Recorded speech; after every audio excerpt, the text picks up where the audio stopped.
नमस्कार शेतकरी बंधूंनो, day 10 video मध्ये आपलं स्वागत आहे. तर शेतकरी मित्रांनो, यंदा आपल्याकडे ऊस भरपूर प्रमाणात लागवड झालेली आहे किंवा काही शेतकरी नवीन ऊस वगैरे लावलेले आहेत.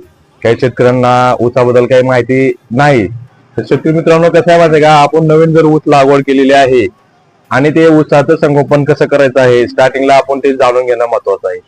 तर शेतकरी मित्रांनो, आपल्याला ऊस लागवड केल्यानंतर ऊसाचा जबरदस्त असा फुटवा करायचा आहे.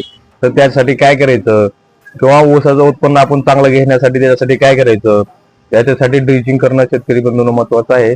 त्यामध्ये स्टार्टिंगला आपल्याला ड्रिचिंग काय करायचं आहे, किंवा ऊस जबरदस्त फुटवा व्हावं, पांढऱ्या मुळ्याची संख्येची वाढ व्हावं, त्याच्यासाठी आपल्याला काय करायचं आहे. त्याला तर शेतकरी मित्रांनो मी तुम्हाला सांगतो, त्याच्यासाठी आपल्याला झिंक, फेरस, मॅग्नेशियम आणि ह्युमिक ऍसिड असे 4 औषधं म्हणून आपल्याला ड्रिचिंग करायचं आहे.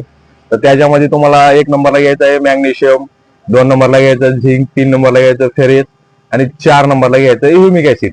शेतकरी मित्रांनो, हे 4 औषध मिक्स करायचं आणि जबरदस्त असं ड्रिचिंग करायचं. तर हे औषध तुम्हाला 1 एकरसाठी किती लागणार आहे, कमी खर्च आहे आणि उत्पन्न चांगलं भेटते. शेतकरी मित्रांनो, जबरदस्त असं फुटवा होते.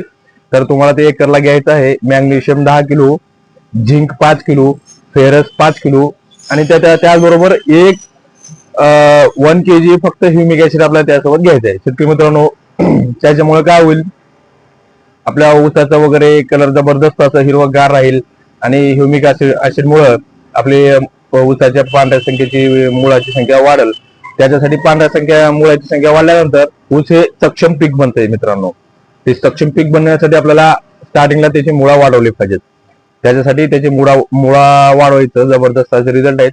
फुटवा वगैरे 1 नंबर होते शेतकरी मित्रांनो. तर शेतकरी मित्रांनो, असे छोटे छोटे व्हिडिओ पाहण्यासाठी माझे चॅनलला सबस्क्राईब करा, जेणेकरून माझे व्हिडिओ तुमच्या पसर येतील आणि तुम्हाला थोडीशी माहिती भेटेल. त्याच्यासाठी माझ्या चॅनलला सबस्क्राईब करा आणि लाईक करा, कमेंट करा. धन्यवाद शेतकरी मित्रांनो.